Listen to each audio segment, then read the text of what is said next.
আমি এখানে চালকের সহকারী হিসেবে আছি। আপনার চার্ট দেওয়া আছে, চার্ট অনুযায়ী আমরা ভাড়া দিতেছি। আমাদের এটা হচ্ছে আব্দুল্লাহপুর থেকে গুলিস্তান পর্যন্ত, মানে মতিঝিল যেটা। আসলে আজকে তো প্রথম দিন, সেই অনুযায়ী যাত্রী মোটামুটি কম, তবে ধীরে ধীরে সবাই জানলে তখন যাত্রী সংখ্যা বেড়ে যাবে।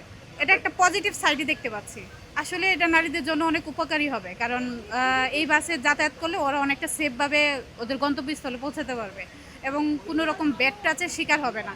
এবং আমরাও যেহেতু নারী, সেই হিসাবে আমরাও সার্ভিসটা খুব সুন্দরভাবে দিতে পারবো। আমাদেরও কোনো রকম অপ্রীতিকর ঘটনা ঘটার কোনো সম্ভাবনা নেই।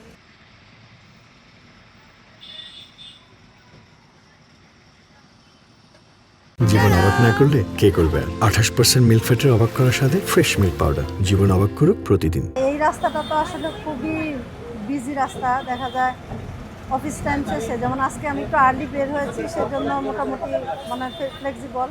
তাছাড়া এখান থেকে একটা সুবিধা আছে যে মেট্রোতে আমরা মতিঝিল যেতে পারতেছি, ওইখানেও যেমন মহিলাদের জন্য আলাদা ব্যবস্থা আছে।